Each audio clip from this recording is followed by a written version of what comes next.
ओम श्री गम गणपतिये नमः। चौथ माता की जय। तिल चौथ की कहानी। किसी शहर में एक सेठ सेठानी रहते थे। उनके कोई संतान नहीं थी। इससे दोनों जने दुखी रहते थे। एक बार सेठानी ने पड़ोसियों की स्त्रियों को तिल चौथ का व्रत करते हुए देखा तो पूछा, आप किस व्रत को कर रही हैं? इसके करने से क्या लाभ होता है? औरतें बोली कि यह चौथ माता का व्रत है। इसको करने से धन वैभव पुत्र सुहाग आदि सब कुछ प्राप्त होता है। घर में सुख शांति का वास होता है। तब सेठानी बोली कि यदि मेरे पुत्र हो जाए तो मैं चौथ माता का व्रत करके 1.25 किलो तिलकुटा चढ़ाऊंगी। कुछ दिन बाद वह गर्भवती हो गई।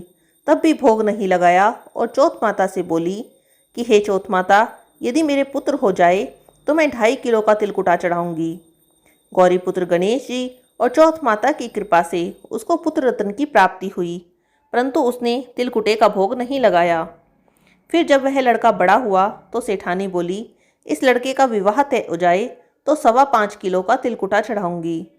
भगवान गजानंद और तिल चौथ माता की कृपा से सेठानी का पुत्र की सगाई अच्छे कुल की कन्या से हो गई और लगन मंडप में फेरे होने लगे।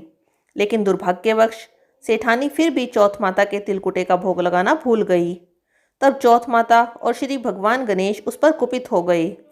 अभी फेरों के वक्त में 3 ही फेरे हुए थे कि चौथ माता अपना कोप दिखाती हुई आई और दूल्हे राजा को उठाकर ले गई और गांव के बाहर पीपल के पेड़ पर छिपा दिया।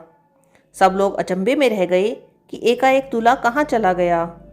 कुछ दिन बाद वह लड़की गणगौर पूजने जाते हुए उस पेड़ के पास से निकली तो पेड़ पर से दूल्हा बना हुआ लड़का बोला, आओ आओ मेरी अधब्याही पत्नी आओ। तो वह भागी हुई अपने घर गई और अपनी माता को सब घटना कह सुनाई। यह समाचार सुनते ही सभी परिवारजन वहां पहुंचे और देखा कि यह तो वही जमाई राजा है जिसने हमारी बिटिया से अधफेरे खाए थे और उसी स्वरूप में पीपल पर बैठे हैं। तो सभी ने पूछा, आप इतने दिनों से यहाँ क्यों बैठे हो, इसका क्या कारण है? जमाई राजा बोले, मैं तो यहाँ चौथ माता के गिरवी बैठा हूँ। मेरी माता श्री से जाकर कहो कि वह मेरे जन्म से लेकर अभी तक के बोले हुए सारे तिलकुटे का भोग लगाकर चौथ माता से प्रार्थना करके क्षमा याचना करे, जिससे माता की कृपा से मुझे छुटकारा मिलेगा। तब लड़के की सास ने अपनी समधन को जाकर सारा हाल सुनाया।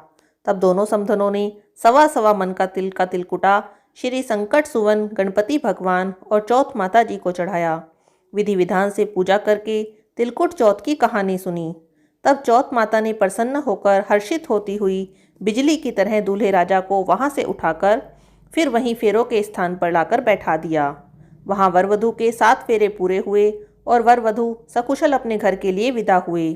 चौथ माता की कृपा से दोनों परिवारों में सभी तरह से अमन, चैन व खुशहाली हुई।